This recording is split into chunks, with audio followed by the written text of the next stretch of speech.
Bem-vindos a mais uma análise aprofundada aqui. Hoje, olha, temos um material e tanto. Trechos de uma tradução de Uma Defesa do Ateísmo, um ensaio de Ernestine L. Rose, lá de 1861. Um material histórico e, nossa, muito corajoso para a época, né? Exatamente. É bom situar quem nos escuta. Estamos falando de meados do século XIX. Defender o ateísmo assim, abertamente, não era só questionar religião. Era bater de frente com a sociedade, com o sentimento público. Uma ousadia tremenda. E a premissa dela, que fica clara logo no início, é que a busca pela verdade é fundamental. Não importa o quão sagrado o assunto pareça. Só a verdade, ela diz, beneficia a humanidade. É uma defesa da investigação livre, acima de tudo. Então nossa missão aqui vai ser, desvendar mesmo a argumentação da Ernestine Rose nesses trechos.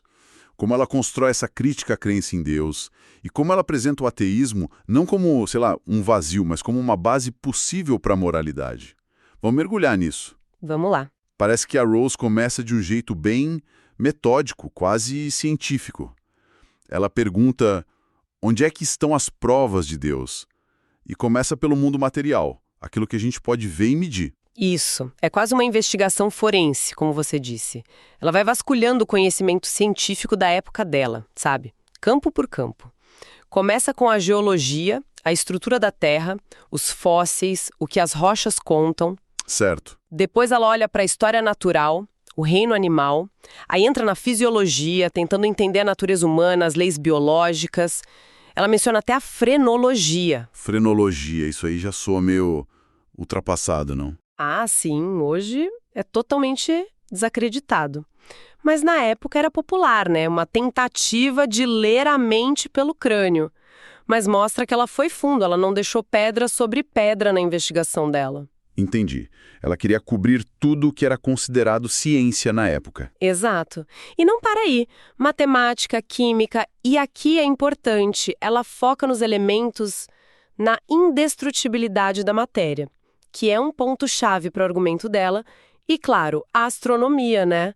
O sistema solar, as leis da gravitação. Uma varredura completa mesmo. E o resultado dessa busca científica, segundo a Rose, é inequívoco para ela. Nenhuma dessas ciências, por mais que revelem sobre o universo físico, sobre como as coisas funcionam, nenhuma delas oferece o que ela chamaria de prova demonstrável. Nenhum indício sólido da existência de Deus. Nada. Nada. Ela usa até uma metáfora forte, né? Se a gente gritar para o céu, para os planetas, onde está Deus? A resposta seria só o eco repetindo onde. O universo da matéria, para ela, fica em silêncio sobre isso. Uma conclusão bem categórica. Se o mundo físico não deu respostas, para onde ela se voltou então? Aí ela muda de esfera, vai para o que chama de universo da mente. Pensa nisso como, tudo que a humanidade já pensou e escreveu sobre o divino. Livros sagrados, teologias, filosofias, credos, toda essa bagagem cultural. O mundo das ideias sobre Deus. Justamente. E é aqui que ela solta um dos argumentos mais, impactantes dela. Ela defende que a ideia de Deus não foi descoberta, foi criada pela mente humana. Criada? Como assim? Que o ser humano, ao longo da história, foi moldando Deus à sua própria imagem e semelhança, projetando em Deus as suas características, o seu conhecimento ou a falta dele, o nível da sua civilização, os seus valores. Nossa, ela inverte totalmente a frase bíblica. Não é Deus criando o homem à sua imagem. Exato, mas o homem criando Deus à sua própria imagem. Exato. É uma inversão radical, especialmente para 1861. Dá para imaginar o choque que isso causou? Com certeza. E qual seria a origem dessa criação, segundo ela? Para Rosé, nasce da ignorância humana. Diante de fenômenos que não entendiam, um raio, uma doença, o sol nascendo todo dia, o ser humano primitivo teria buscado explicações sobrenaturais. Aí nasce a superstição. O mistério, ela diz, atrai a mente que ainda não tem a explicação natural. Faz sentido, dentro da lógica dela. É como ela compara com o indígena e o relógio, né? Sem entender a máquina, pensa no espírito. Exatamente essa analogia que ela usa. Não entender o mecanismo leva a atribuir a uma causa mágica ou divina. Ok, essa linha de pensamento sobre a origem humana da ideia de Deus leva direto ao próximo passo dela, que imagino seja a análise da Bíblia, né? A fonte que muitos consideram a revelação divina por excelência. Isso. E aqui a análise fica ainda mais espinhosa, digamos, porque ela confronta a narrativa bíblica com os atributos que a própria religião dá a Deus: onipotência, onisciência, bondade perfeita. Aqui a coisa pega fogo, imagino. Pega mesmo. Ela não trata a Bíblia como um texto sagrado intocável. Para ela, é um documento histórico, literário, que deve ser analisado criticamente usando a razão e o conhecimento disponível. E ela começa a apontar o que vê como inconsistências, assim, gritantes. Por exemplo? Bom, a criação, a partir do nada, contra o princípio químico que já surgia na época, do nada nada vem. A criação do mundo em 6 dias, isso já batia de frente com as evidências da geologia, que falava em eras imensas de formação da Terra. Esse debate dos 6 dias já devia ser quente na época dela, né? Quente. E ela continua. A visão de uma Terra plana, centro do universo, que algumas leituras literais sugeriam, já tinha sido, derrubada pela astronomia, por Copérnico, Galileu. Ela questiona até a lógica interna. Como podia existir dia e noite antes do Sol ser criado no 4º dia? São questionamentos diretos à narrativa. Sim. Mas a crítica dela se aprofunda mesmo quando ela analisa a criação do homem supostamente perfeito, a imagem de Deus e logo em seguida a queda no Éden. O problema do mal entrando num mundo perfeito. Se Deus era onisciente, ele não sabia que a serpente ia tentar Eva e que ela ia ceder? Se ele sabia e não podia evitar, cadê a onipotência? E se sabia e podia evitar, mas não evitou? Aí a questão é a bondade, né? Como conciliar isso com uma bondade infinita? Para Rose, qualquer resposta que se desse abalaria a ideia de um Deus perfeito nesses atributos clássicos. É o clássico dilema teológico, né? A presciência divina e a existência do mal. Ela aplica isso sem dó ao Gênesis. Sem dó. E ela segue essa linha. O arrependimento de Deus por ter criado a humanidade, o dilúvio como uma tentativa de recomeçar, que ela vê como falha, porque a descendência do Noé não foi melhor, a necessidade constante de enviar profetas para corrigir o rumo. Uma sequência de remendos divinos, na visão dela. E culmina com a vinda do filho unigênito para salvar o mundo. E aí vem a pergunta retórica dela, que é crucial. O mundo foi realmente salvo? Ela olha ao redor em 1861 e aponta: ainda tem ignorância, vício, crime, sofrimento, guerras. E ela menciona a escravidão, né? Menciona especificamente a escravidão, uma ferida aberta nos Estados Unidos da época dela. Para ela, isso tudo era evidência de que a salvação prometida não tinha se concretizado no mundo real. Entendi. Então a conclusão da Rose é que a Bíblia, assim como a natureza e o universo da mente, também falam em dar uma prova convincente de Deus. E mais, o próprio texto bíblico, segundo ela, entra em conflito com a ciência e tem contradições internas quando você o examina com a razão e a moralidade. Exatamente essa conclusão dela, e a partir daí ela avança para argumentos mais filosóficos mesmo. Um deles é o contraste entre a nossa finitude, a mente humana limitada e a ideia de um Deus infinito. Como assim? Se a nossa mente é finita, como é que a gente pode compreender o infinito? Rose acha que é irracional exigir que a gente acredite em algo que é, por definição, indemonstrável e incompreensível para nós.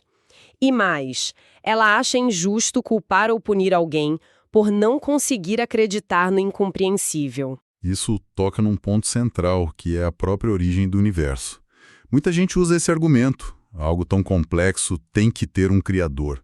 Confesso que pensar no universo sem começo é algo que, desafia a intuição da gente. Como é que a Rose lidava com isso lá atrás? Ela admite que é difícil. admite a própria ignorância sobre a origem última das coisas.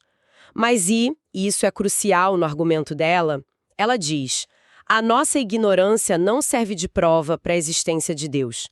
O fato de não sabermos a resposta não valida automaticamente uma resposta específica. Ainda mais uma sobrenatural. Não saber não significa, então foi Deus. Exatamente. E, baseada na ideia da química, da indestrutibilidade da matéria, ela levanta a possibilidade. E se o universo simplesmente não teve um começo? E se a matéria for eterna? Uma ideia bem ousada para a época. Muito. E ela leva o raciocínio mais longe, questionando a lógica de um criador externo. Onde esse criador estaria? Fora do universo. Mas se o universo é tudo, não existe fora. E se estivesse dentro? Então ele seria parte do universo. E uma parte não pode criar o todo do qual ela mesma faz parte. É um nó lógico, na visão dela. Entendi o raciocínio. E como ela lida com conceitos tipo causa primeira ou mesmo design inteligente? A causa primeira, ela meio que descarta a necessidade dela. Para Rose, o universo pode ser uma cadeia infinita de causas de efeitos, sem um ponto inicial absoluto que a gente possa identificar. Quanto ao design inteligente, a ideia de que a ordem e a complexidade do universo apontam para um projetista. Sim, o argumento do projeto. Ela também rejeita. Argumenta que a inteligência, como a gente conhece, é uma propriedade da matéria organizada tipo o cérebro. Não é uma entidade separada, flutuando por aí, que poderia existir antes da matéria para poder projetá-la. Isso me lembra o argumento do relógio do Paley, aquele: se você acha um relógio na praia, sabe que teve um relojoeiro, o universo é complexo, logo teve um designer. Ela comenta isso. Comenta sim e critica. Primeiro, ela pergunta: onde é que está esse design tão óbvio e perfeito no mundo real? Ela aponta para os desastres naturais, as doenças, o sofrimento. Qual o design inteligente num raio que mata uma pessoa, ou numa epidemia? Ela foca nas imperfeições, digamos assim. Sim. E ela usa a própria analogia do relógio contra o argumento. Um bom relojoeiro humano sabe consertar o relógio, dar corda, ajustar. O suposto grande relojoeiro divino, ele demonstra essa capacidade de intervir e consertar as falhas do mundo, tipo a ignorância ou o vício humano.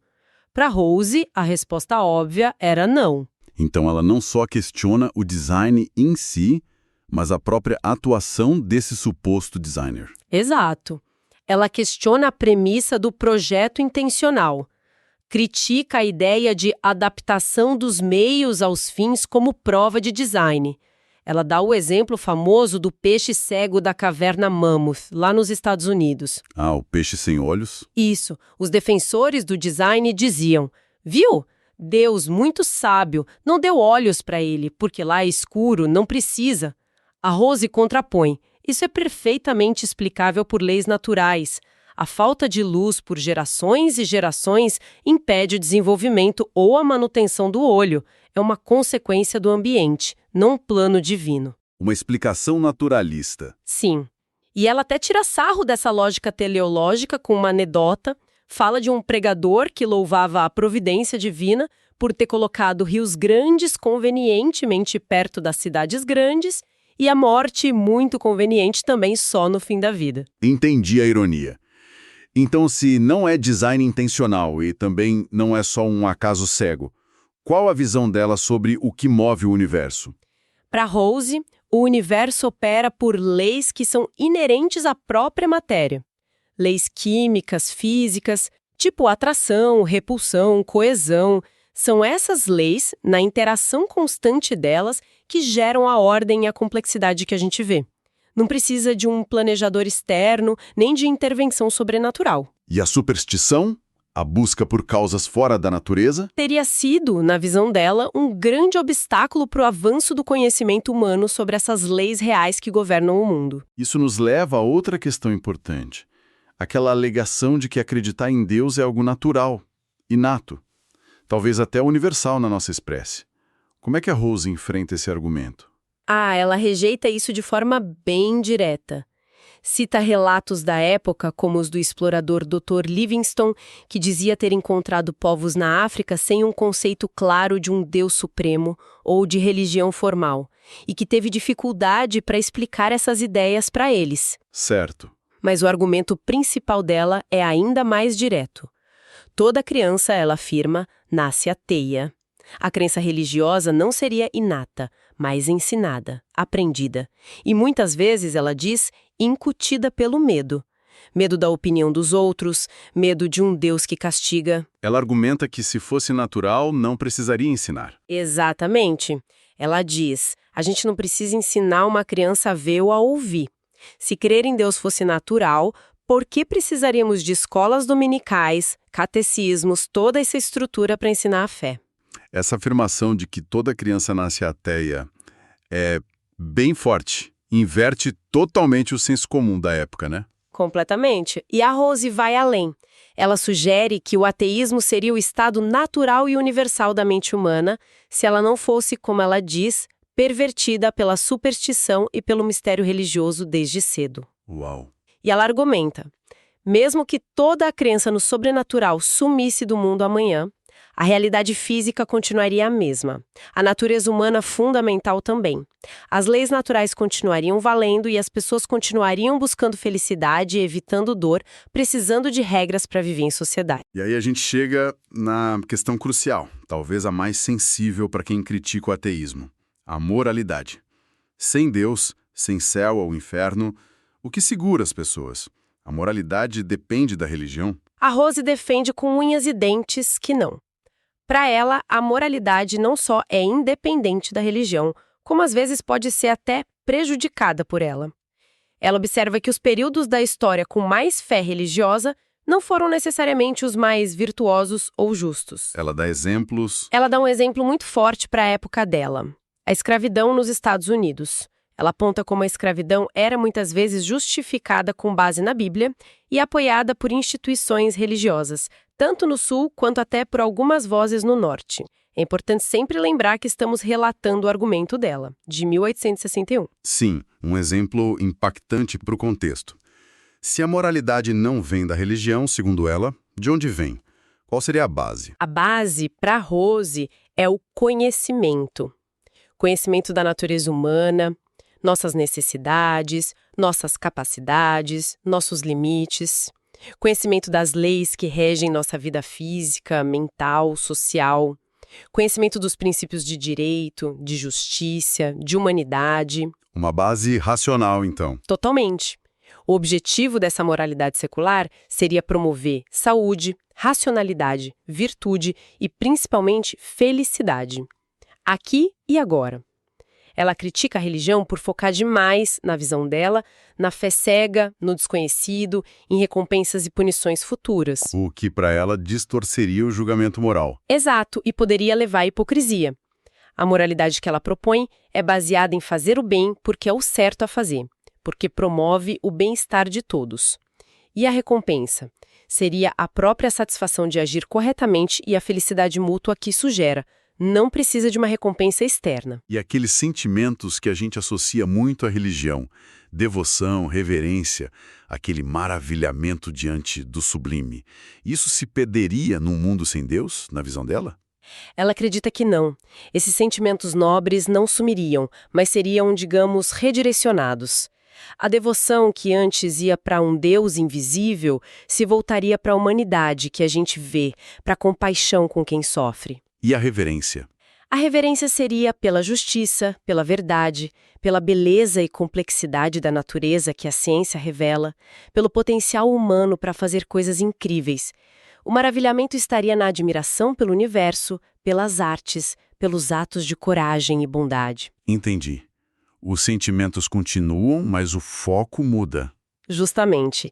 E, para fechar, ela defende o próprio termo ateu. Ela fica indignada com a associação automática que ela via como caluniosa entre ser ateu e ser imoral, criminoso, depravado. Uma associação que ainda existe muito, né? Infelizmente. Ela via isso como uma tática desonesta usada para silenciar quem pensava diferente. Rose insiste. Ateísmo significa só uma coisa: não acreditar na existência de Deus por falta de provas consideradas suficientes. Ponto. E o ateu agiria moralmente por quê, então? O ateu, na visão dela, age moralmente porque busca o bem da humanidade, baseado na razão, na empatia, no entendimento das consequências dos atos. Não por medo de castigo divino ou esperança de recompensa no céu. E mais, por entender que a crença ou a falta dela não é uma escolha voluntária, mas uma convicção que vem, ou não, das evidências, o verdadeiro ateu jamais perseguiria alguém por pensar diferente. Resumindo, então, o pensamento da Ernestine Rose que a gente explorou. Temos uma rejeição bem sistemática das provas de Deus na ciência e na Bíblia, aquela ideia radical do homem criando Deus à sua imagem, uma crítica forte à moralidade que depende da fé religiosa e, por fim, a defesa de uma ética humanista focada na razão, no conhecimento e na felicidade coletiva aqui nesta vida. Sim, e é fundamental reforçar. Nossa análise foi focada nos argumentos que a Rose apresentou nesses trechos específicos, lá em 1861.